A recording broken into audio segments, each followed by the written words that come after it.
Muy buenos días, mi nombre es Evelio Correa Guisáis, listos para hablar sobre temas de importancia, temas de interés para todos ustedes, donde ustedes se encuentren, cómo podemos mejorar nuestras vidas, cómo podemos hacer la superación personal en salud, en prosperidad, en relaciones personales, a nivel de nuestra mente, de nuestras emociones, y de esa manera pues cada vez ser mejores personas. Hoy vamos a hablar sobre algo importante, la espiritualidad. No vamos a hablar sobre religión, de pronto vamos a mencionar algunas religiones, pero lo que quiero hablar es sobre el tema espiritual. La importancia para un ser humano tener esa espiritualidad, ese contacto con el Creador, esa parte que tiene que ver con la información que nosotros brindamos, recibimos de nuestro Creador, de nuestro Dios, donde estamos inmersos en Él, pero que para muchas religiones hay como una dualidad. O sea, yo no soy Dios, no tengo nada que ver con Dios, yo estoy por acá, Dios está por allá. Pues es importante entender que la espiritualidad es una unión con Dios.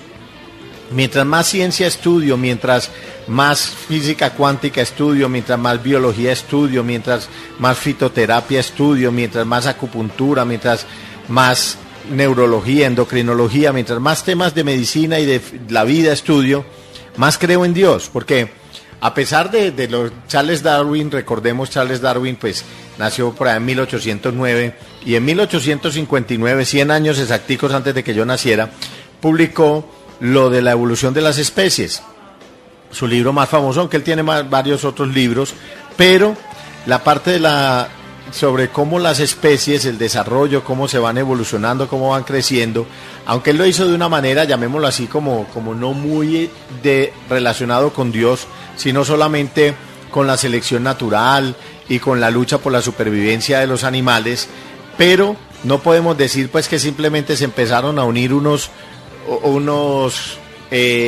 minerales, después se empezó a formar un virus, una información de ADN, que un virus es simplemente una información de ADN con una membranita alrededor. Después ya empezaron a aparecerle más estructuras adentro, que una mitocondria, que un núcleo, que un ribosoma, que la membrana celular, que la pared celular.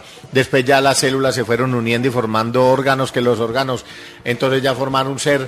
Toda esa parte sin una intervención divina es muy difícil de creer.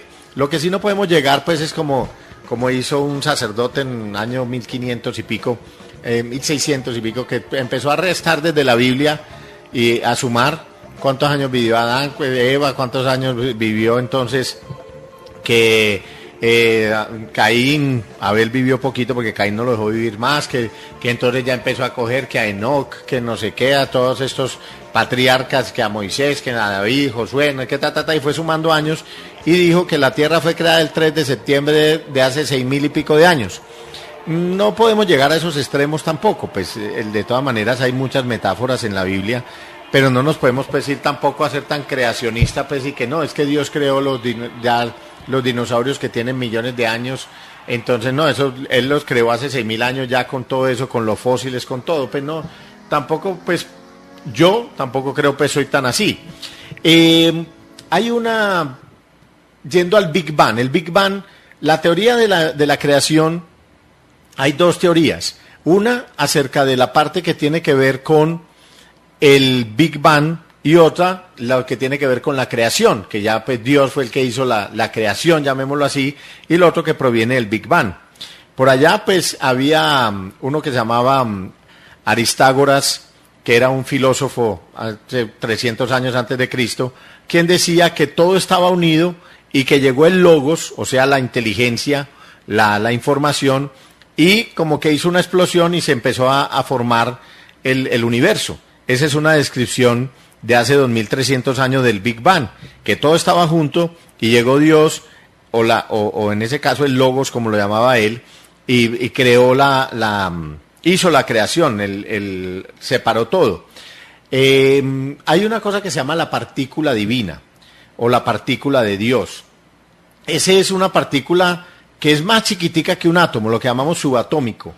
Y esa partícula es clave en por qué cuando se existió ese Big Bang se formaron estrellas, planetas y se formó la vida. Se calcula que el Big Bang fue más o menos hace 700 millones de años por la forma como se han ido separando a la velocidad que se separan las galaxias.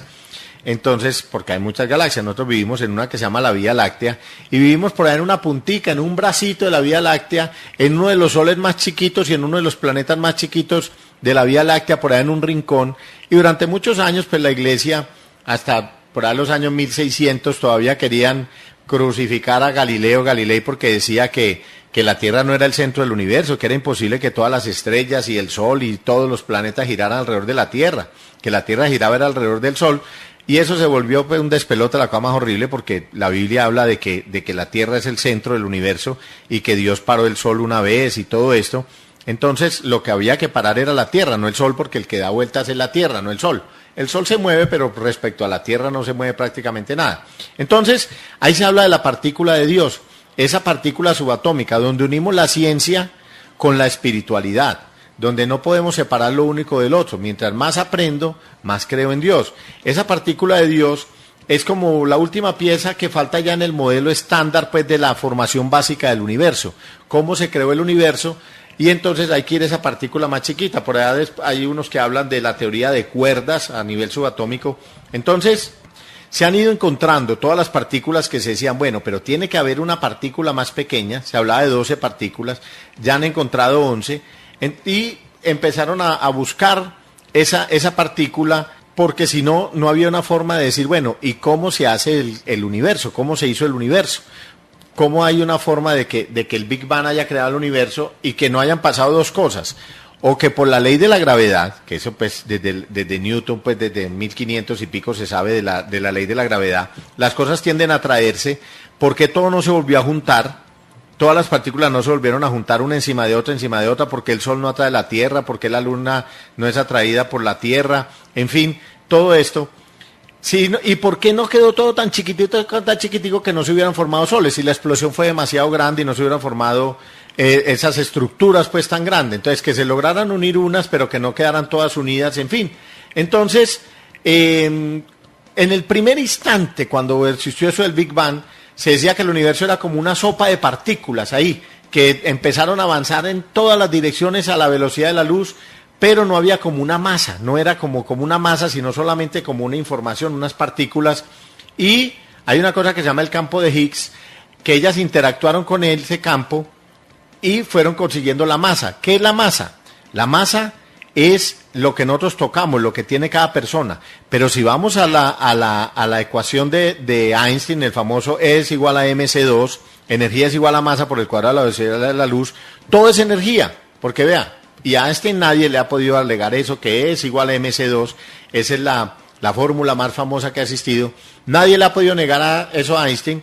Entonces, todo es energía, porque si yo tengo masa, yo peso tantos kilos, esa es mi masa pues, aunque hay que meterle la aceleración para llegar al peso, pero bueno, más o menos, una masa de X, eso lo multiplico por el cuadrado de la velocidad de la luz y quiere decir que yo soy energía, que todo en el universo es energía. Entonces, ese campo de Higgs es un campo de energía, es teórico, es invisible y está en todo el cosmos está ese campo. Él hace como unas atracciones por partículas, las de la luz, que son los fotones, pues no los atrae. Hay otras cosas que llaman los neutrinos. En fin, hay muchas partículas, van dejando como un rastro, van dejando como una información esas partículas a medida que van caminando. Y esa partícula más pequeñita, era la que faltaba, llamémoslo así, para lograr el último estadio de unión entre la ciencia y la religión. ¿A dónde quiero llegar yo? Que nosotros no podemos disociar religión y ciencia. Como decía, hablando de la salud, que la parte espiritual es muy importante. No nos podemos quedar solamente rezando para curarnos, pero no podemos abandonar la idea de Dios. Hay como decir una matriz divina, donde estamos todos inmersos, y todos estamos inmersos en Dios. O sea, Dios es todo. No podemos decir que Dios está en el cielo y nosotros aquí en la tierra, esa es la dualidad. No, Dios no está en el cielo. Dios está en todas partes, como también lo dicen pues en la misma Biblia y en el Corán y en todas partes, pues se habla de que Dios está en todas partes, o sea, Dios está en nosotros y nosotros estamos en Dios. Casi se pudiera decir, hablando de esa matriz divina, como que eso fuera el mar, la matriz divina fuera el mar, por poner un ejemplo, y nosotros fuéramos una gota de agua. que cuando nos metemos en ese mar, pues pasemos a ser parte del todo y perdemos como la identidad. Eso le molesta mucho a la gente.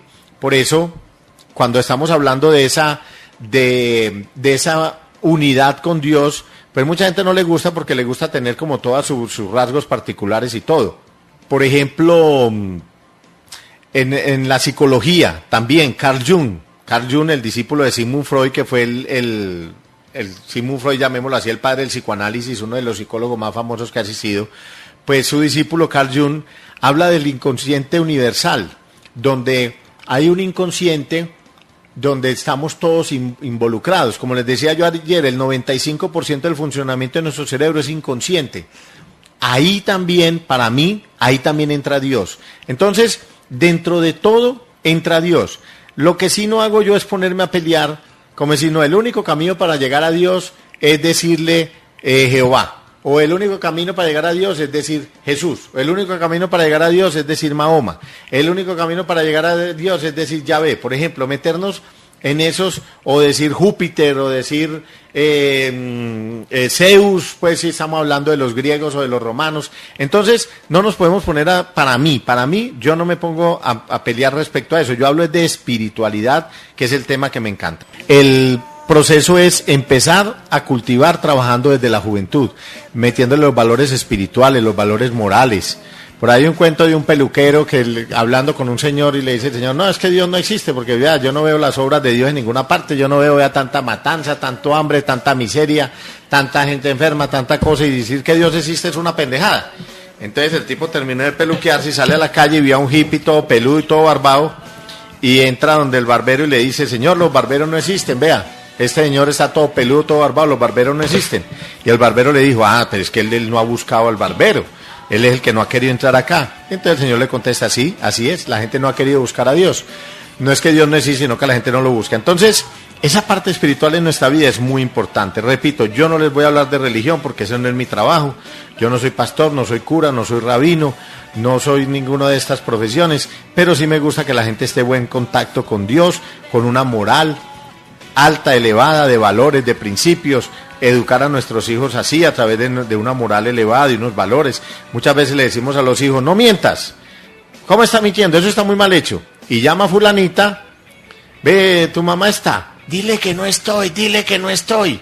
Le está diciendo al mismo niño, enseñándole a mentir. Entonces, chismes, hablando bien mal de una vecina y hablan mal en la casa de la vecina. Y a los días va la vecina, ¿cómo le va doña fulanita? Bien, y usted, mi cia es tal. Y le dan un abrazo, un pico, y después sale, ay, viene esa vieja cansona.